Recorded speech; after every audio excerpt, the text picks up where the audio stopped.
سلام داوطلبانی عزیز، با شما غفور فلکبر هستم. موضوع امروزه ما گرافیک های دینامیکه.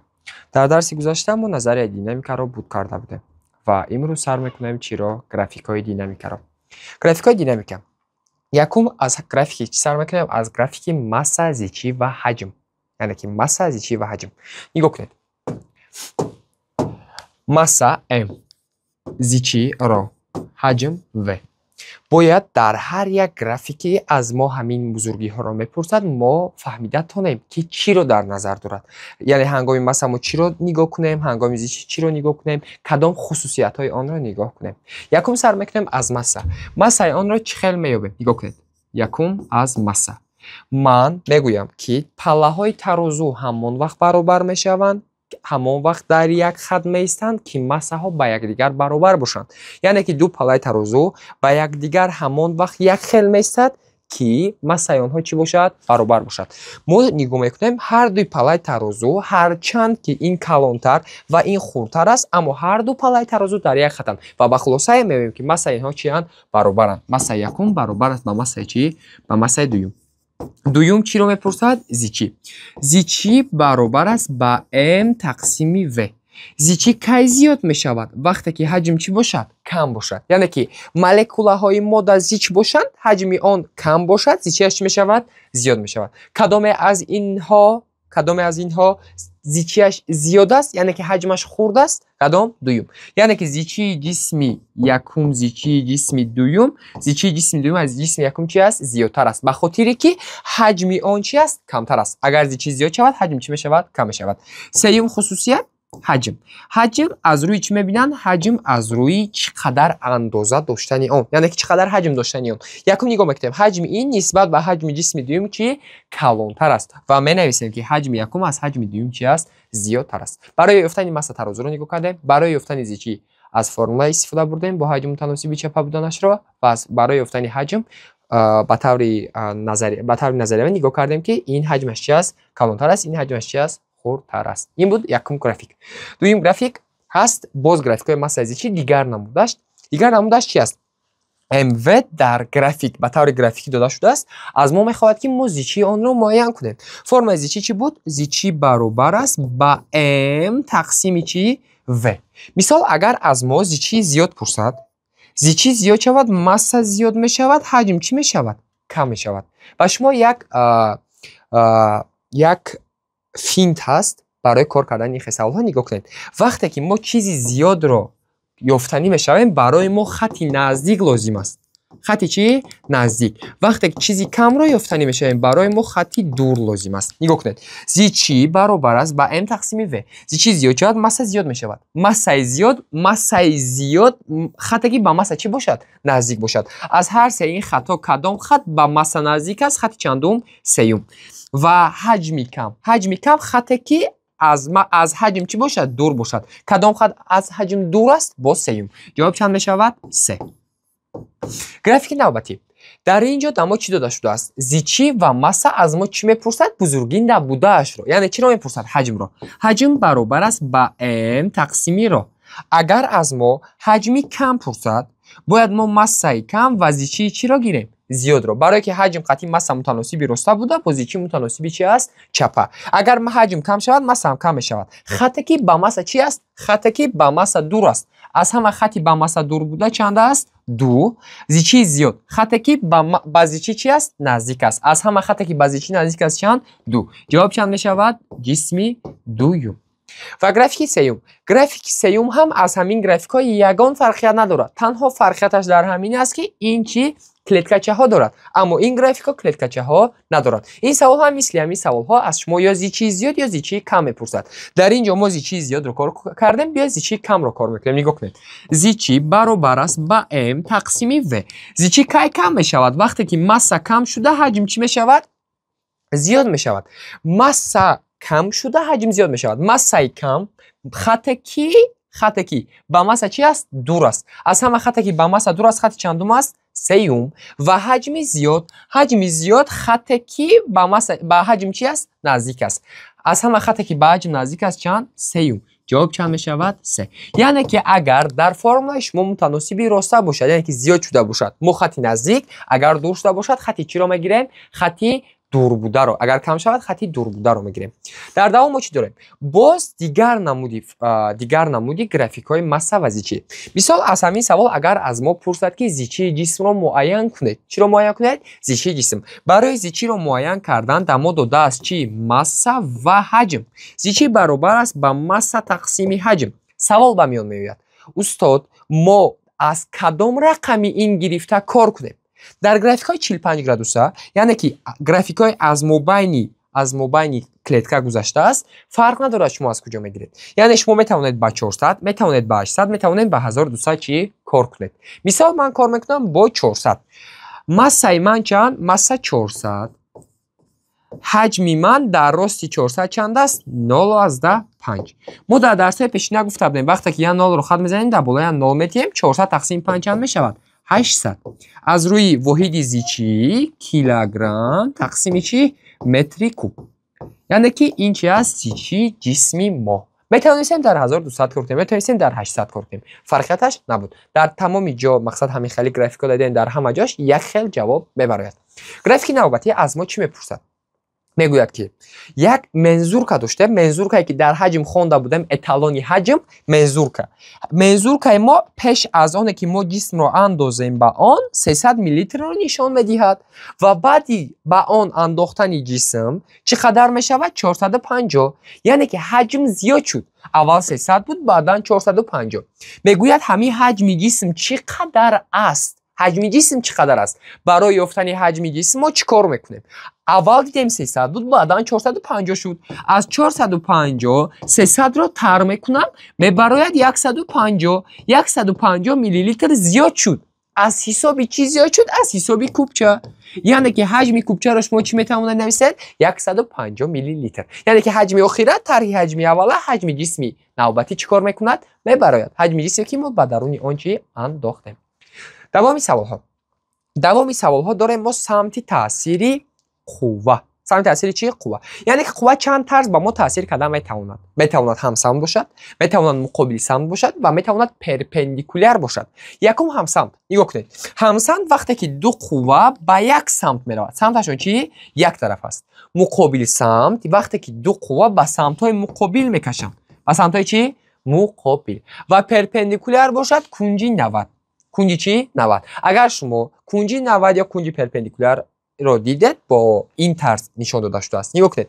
فرمولای همسان وقتی قوه ها به یک سمت میروند برای یافتن قوه نتیجوی آن ما قوه ها رو به یکدیگر جمع میکنیم. قوه رو چیکار میکنیم؟ جمع میکنیم.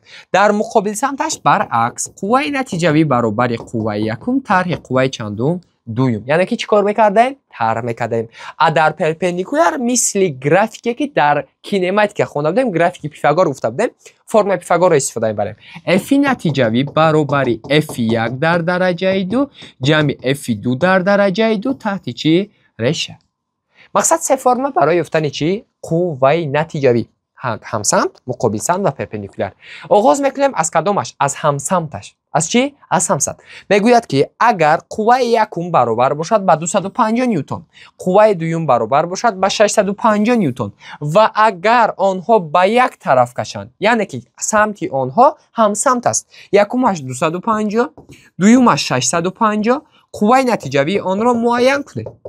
در پیشین اسلاید ما گفتیم که برای یافتن همسمت قوه نتیجوی را چیکار می‌کردیم؟ جمع می‌کردیم. در همین جا هم همین خیلی قوه یکم جمع قوه دوم 250 جمع 650 برابر است با 900 چی؟ نیوتن. یعنی که این جسم را با قوه 900 نیوتن به این طرف چیکار میکنن؟ میبرند. در دوام ما همسمتش رو گذاشتیم، غیر همسمت ما داشتیم مقابل سمت و پرپندیکولر.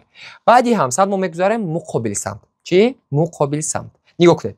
میگوید مدل قوه نتیجوی قوه های 775 نیوتن و 225 نیوتن که به نقطه ا گذاشته شده است با چند برابر است. از رسم ما نگاه میکنیم که F1 ما با چند برابر است؟ 775 نیوتن و F2 ما برابر است با 225 نیوتن. از ما میگوید قوه نتیجوی را چی رش رو معین کو؟ مدل. مدل معنیش چی است؟ یعنی که جواب شما اگر مینوسرم برآمد آن را پلوسا گیرد، یعنی که مثبت قبول کنید. از مدل یگان وقت منفی نمیبراید. برای یافتن این ما در اسلاید اول خوندیم که چیکار میکنیم؟ طرح میکنیم. F1 طرح F چند 2. همه وقت قوه کلان را طرح قوه خرد کنید، چون که به ما چی گفته است؟ مدل گفته است. 775 طرح 225. 775 طرح 225 برابر است به 450 نیوتن. و چند برابر است؟ به 450 نیوتن. یعنی که این جسم با قوه 450 نیوتن به کدام سمت می رود؟ به سمت قوه چی؟ زیاد داشته. در دوام ما میگذاریم چی؟ پرپندیکولر. اگر به این جسم پرپندیکولر تاثیر کنه چی؟ فرمای کی را استفاده می‌بریم؟ فرمای پیفاگور. فرمای پیفاگور چگونه بود؟ F نتیجوی برابر F1 در کوادرات جمع F2 در کوادرات تحت چی؟ رشته. F1 در کوادرات 12 در درجه 2 جمع 5 در درجه 2 تحت چی؟ رشته. 12 در درجه 2 144، یعنی که 12 ضربی 12 5 ضربی 5 25 تحت چی؟ رشته. 144 جمع 25 می شود 169 تحت چی؟ تحت رشته. و از رشته 169 حاصل می شود 13 چی؟ نیوتن. یعنی که 13 ضرب 13 برابر می شود به چند؟ به 169. یعنی که ما سه نمودی تاثیر قوه رو گذاشتیم. همسان، مقابل سان و پرپندیکولر. همسان باشد جمع میکنیم، مقابل سان باشد طرح میکنیم، پرپندیکولر باشد فرمای پیفاگور رو استفاده خواهیم برد. در دوام داریم سمت قوه ها. یعنی که هنگام قوه ها گذاشتن ما همه قوه ها رو دانه به دانه گفته بودیم که کدامش کدام سمت رو دارد. ما کدام طرفی رویم آن قوه کشش یا قوه نتیجوی است. یعنی که ماشین به این سمت رفته ایستاده باشد F1 ما چی است؟ یا قوه کشش یا قوه چی؟ نتیجوی. یعنی که قوه کشش و قوه نتیجوی نتیجه حرکت ما رو نشان میدهد که ما به کدام سمت حرکت کرده ایستادیم. همه وقت مقابل هم سمت حرکت ما قوه کشش قوه نتیجوی، مقابل حرکت ما کدام قوه بود؟ قوه سایش. آفرین. قوه چی؟ سایش. همه وقت از مرکز جسم به مرکز زمین یک قوه میرفت، قوه وزنینی، و مقابل آن یا رئاکسیای تکیه‌گاه اگر در هوا یا در درون آب باشیم قوه چی؟ ارخیمدی. اینو فهمیدیم. گرافیک نوبتی هم به همین مانند است. نگاه کنید. همه وقت سمت حرکت ما قوه چی؟ یا کشش یا چی؟ یا کشش یا چی؟ نتیجوی. مقابل حرکت قوه چی؟ سایش. از مرکز به زمین کدام قوه؟ قوه وزنی. مقابل آن این تکیه‌گاه ندارد، از همین سبب کدام قوه این رو برداشته ایستاده است؟ قوه چی؟ ارخیمدی. مثال از شما اگر پرسد که قوه سایش چندم است؟ سیوم. قوه ارخیمدی چندم است؟ دوم. یا قوه کشش چندم است؟ یکم. این خیلی جواب میدید. در دوام چی داریم؟ نشاندار دینامومتر. دینامومتر چیست؟ دینامومتر اسباب است که قوه رو چند میکند. چرا چند میکند؟ قوه. یعنی که اتالونی قوه رو دینامومتر مینامند. میگوید از روی نشاندار دینامومتر مسای باری آویخته شده رو معین کنید. از روی دینامومتر ما نگاه میکنیم که ما وقتی که یک بار رو به دینامومتر آویزان کردیم آن 10 نیوتن رو نشان داد. یعنی که قوه چند؟ قوه 10 نیوتن رو نشان داد. از ما میخواهد که ما مسای اون رو چیکار کنیم؟ معین کنیم. فرم قوه وزنی چگونه بود؟ F برابر M ضرب G. از ما میگوید که M رو معین کن. وقتی که M رو معین میکنیم F تقسیم چی میشود؟ G. برابردگیش کجا میرود؟ پایان. طرف کجا؟ بالا.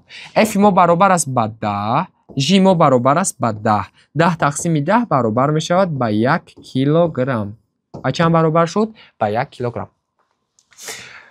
در دوام ما داریم گرافیک قوه کشش.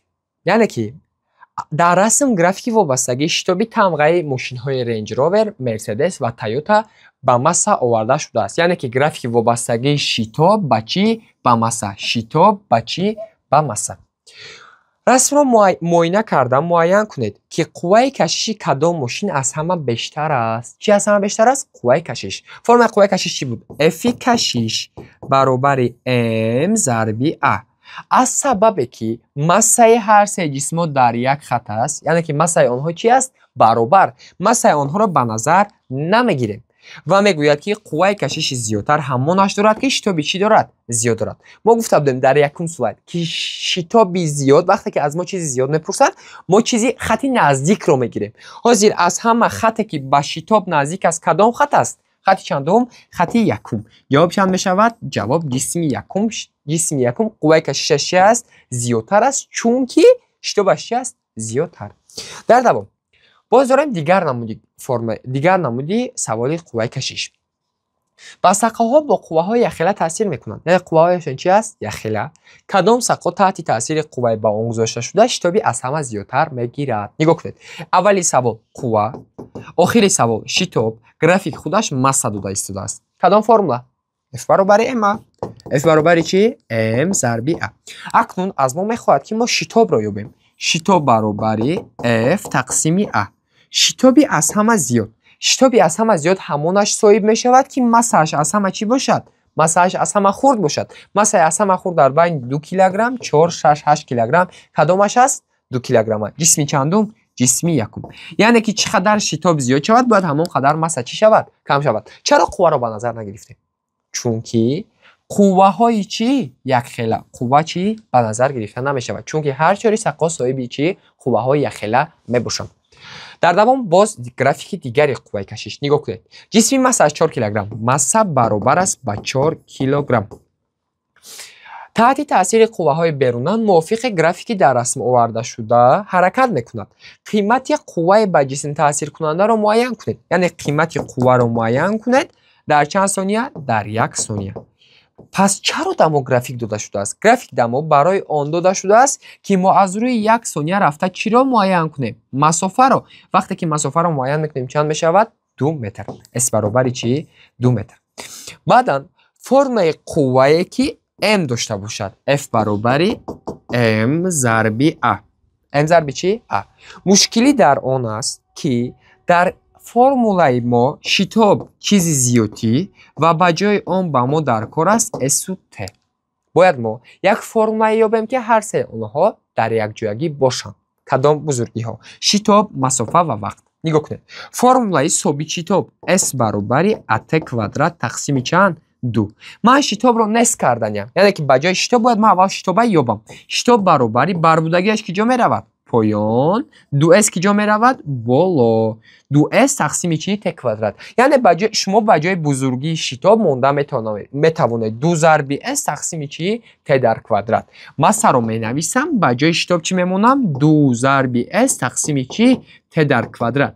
مسافه ما برابر است با چند؟ با 4 ضرب 2. مسافه ما با 2 تقسیم ت در کوادرات. ت ما 1 است. 1 در کوادرات یعنی که 1 ضرب 1 با برابر می شود با چند؟ با 1. 4 ضرب 2 8. 8 ضرب 2 16. 16 تقسیم 1 چند می شود؟ 16 نیوتن. فهم شد به فکرم. در دوام قوه وزنی میگوید که شخصی در رسم آورده شده با کدام قوه به زمین تاثیر میرساند. یعنی که قوه وزنی او چقدر است؟ از رسم ما میبینیم که چی داده شده است؟ مسا برابر است با 85 کیلوگرم. در روی زمین جی به چند برابر است؟ 10 متر تقسیم ثانیه کوادرات. قوه او را معین کنید. کدام فرموله؟ F برابر چی؟ M ضرب چی؟ G. M ما 85، G ما 10. 85 ضرب 10 برابر می شود با چند؟ با 850 نیوتن. یعنی که او با زمین با قوه چند تاثیر میکند؟ با قوه 850 نیوتن تاثیر میکند. در دوام باز قوه وزنی، اما در اینجا 2 مسا داده شده است. نگاه کنید. مسای دوچرخه 65 کیلوگرم. دوچرخه یعنی که آدمی دوچرخه میراند 65. مسای دوچرخه 15 کیلوگرم. و هنگامی که 10 متر ثانیه بودن دوچرخه‌ران در یک جایگی با دوچرخه اش قدر قوه را حاصل میکنند. یعنی که هم دوچرخه‌ران و هم دوچرخه. نگاه کنید. مسای یکم 65 کیلوگرم، مسای دوم 15 کیلوگرم. G برابر است با 10 متر تقسیم ثانیه کوادرات. F را چی معین کنید. ما راهی هر دوی مساحت ها را در یک جایگی گفته ایستاده است که برای همین مساحت ها را باید چیکار کنیم؟ جمع کنیم. و کدام فرمول را استفاده بریم؟ F برابر M ضرب G. سوال به میان میاد ما 65 را استفاده بریم یا 15 را؟ جواب 65 جمع 15 رو. برای چی؟ برای که مساحت هر دوی آنها رو در یک جایگی میگوید. 65 جمع 15 چند میشود؟ 80 ضرب G ما 10 برابر چند نیوتن؟ 800 نیوتن. یعنی که جسم ما دوچرخه با دوچرخه در یک جایگی چقدر قوت تاثیر میرسانند؟ 800 نیوتن. سوال نوبتی قوه جاذبه. قوه چی؟ قوه جاذبه. قوه جاذبه در رسم مدارهای بعضی جرم‌های کیهانی مساحت‌هایشان یخیله تصویر یافتند. قوه جاذبه کدام جرم‌ها از همه کمتر است؟ فرم قوه جاذبه را در خاطر می‌آوریم.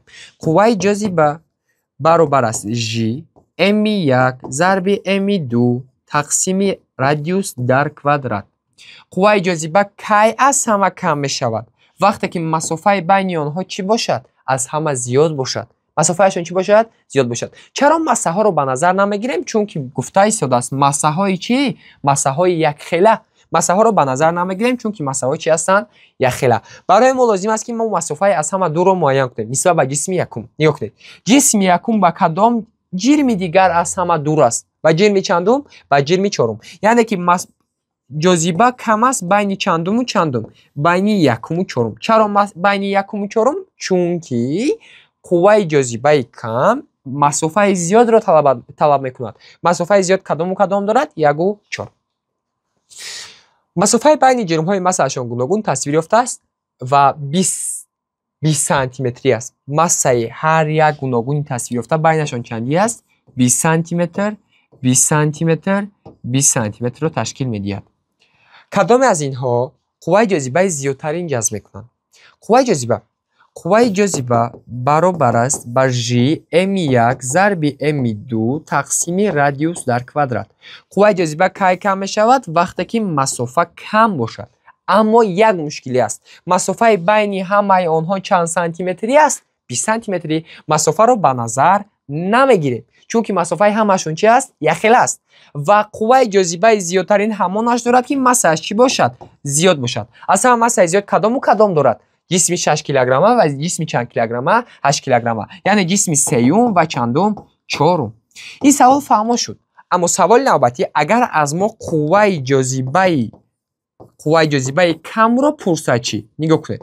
قوه جاذبه کم این مسافه چی است؟ مسافه زیاد. یکم درجه ما مسافه رو نگاه میکنیم. چرا؟ چون که مسافه در چی است؟ در کوادرات. بعد شما جواب میدید که استاد همه اونها مسافه هاشون یک خیله است کو چرا ما مسافه رو اهمیت داده ایستادیم؟ مسافه زیاد کدامی از اونها در مسافه از همه زیاد است؟ من جواب میدم مسافه بین یکم و چهارم از همه مسافه چی است؟ دراز است. یعنی که جسم یکم از جسم چهارم خیلی دور است نسبت به دیگرهایش. و ما به خلاصه میگیم که جسم یکم و جسم چندم؟ چهارم از همه جاذبه چی را دارن؟ کم را دارن. چون که جاذبه کم این مسافه چی است؟ مسافه زیاد. جواب 1 و 4. یعنی که جاذبه کم 1 و 4، جاذبه زیاد 3 و 4. و سوال نوبتی قوه چندیری. در روزی رزین ها اول برابر بود. در آنها آهن فروم، نقره ارگنتوم، آلومینی و تیلا آوروم. حجم‌هایشان یک خیله آویخته شدند که زیچیشان موافقاً معنیش که جسم یکم آهن زیچی آهن 7800، جسم دوم نقره زیچی نقره 10500، جسم سوم آلومینی زیچی آلومینی چند 2700، جسم چهارم آوروم زیچی آوروم چند 19300. یعنی که تمام زیچیشان داده شده است. میگوید جسم مسه از همه زیاد داشته را معین کنید. نگاه کنید. مسه کی زیاد می شود؟ وقتی که زیچی چی باشد؟ زیاد باشد. زیچی چی باشد؟ زیاد باشد. و ما میدونیم که فرمول درازی قوه چندیری بود که F برابر KX از آنجا X رو یابیم F تقسیم K. درازی کی زیاد می شود؟ اگر F نداشته باشیم mg داشته باشیم. نگاه کنید. درازی کی زیاد می شود؟ وقتی که مسه چی باشد؟ زیاد باشد. و مسه کی زیاد می شود؟ وقتی که چی زیاد باشد؟ زیچی زیاد باشد. یعنی که در اینجا از همه درازی زیادترین از همه مسه زیادترین را دارد. چون که اگر ما در یک دست 1 کیلوگرم شکر و در دست دیگر 5 کیلوگرم شکر را گیریم، شکری 5 کیلوگرمه کجا می رود؟ پایانتر می رود. چون که مسه‌اش چی است؟ زیادتر است. این سوال هم به مانند همون است. کدام ماده که زیچیش زیادتر است از همه چی می رود؟ زیادتر دراز می شود. جسم چندم؟ جسم چهارم. ما فهمیدیم که جسم چهارم این تیلا است. بعد تیلا کدامش زیچی زیاد دارد؟ ارگنتوم. از همه بعد این دراز شده جسم دوم چند چی است؟ ارگنتوم.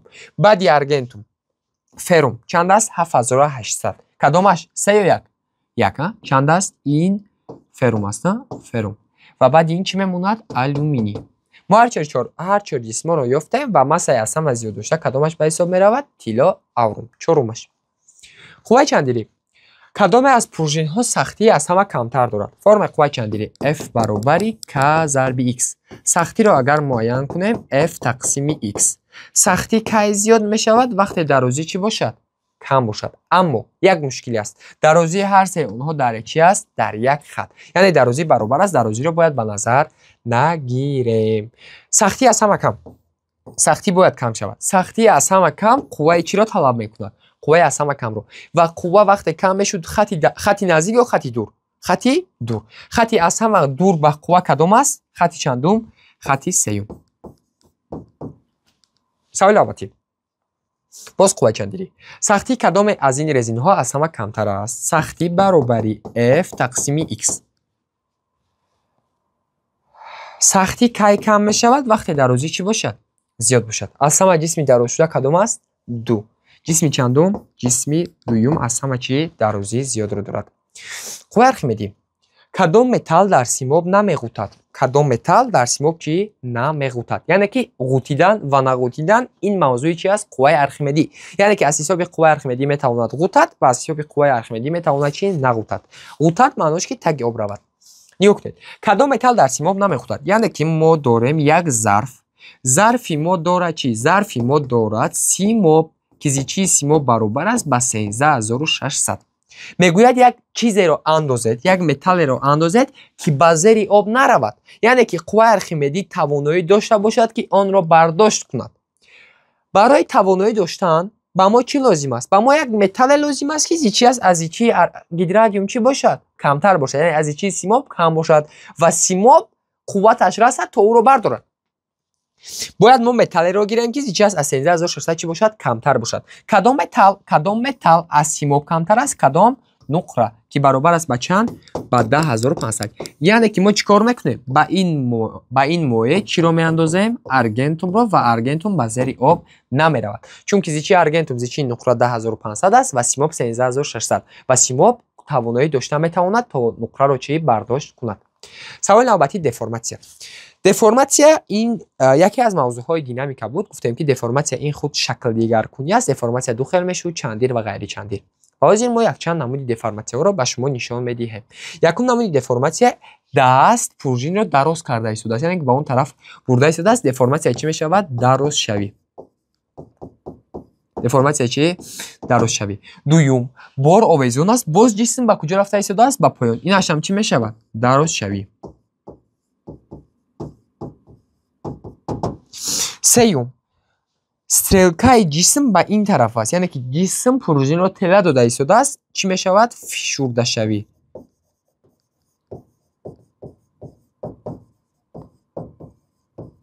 نگاه کنید. جسم راست بود، با جسم کم قوت تاثیر کردن، جسم بالاش کم پیش رفت. دفرماسیا چی؟ تلخوری یا پیشروی هم نیز مینامند اینا. تلخوری یا چی؟ پیشروی. و دو تای دیگه مون. تخته ها اساسا قط میشوند. فهمیدین؟ این دفرماسیا چی میشود؟ قط شوی. دفرماسیا چی؟ قط شوی. و با همین درس ما به انجام میرسد. دو طلبان گوش کنید. وقتی که شما گرافیک ها را از درس گوش میکنید و به شما لازم است که یکان کتابی که این گرافیک ها به مانند همین گرافیک ها را کار کنید. و اساسا این کتاب یا 40% مرکز ملی تستی یا کتاب های اینتلکت که کتاب های اینتلکت بسیاری از این مواد ها را دارد و شما میتوانید که با آنچه خوانش خود را خوب دوام دهید. تشکر به دقتتان. با شما بودم من غفور علی اکبر.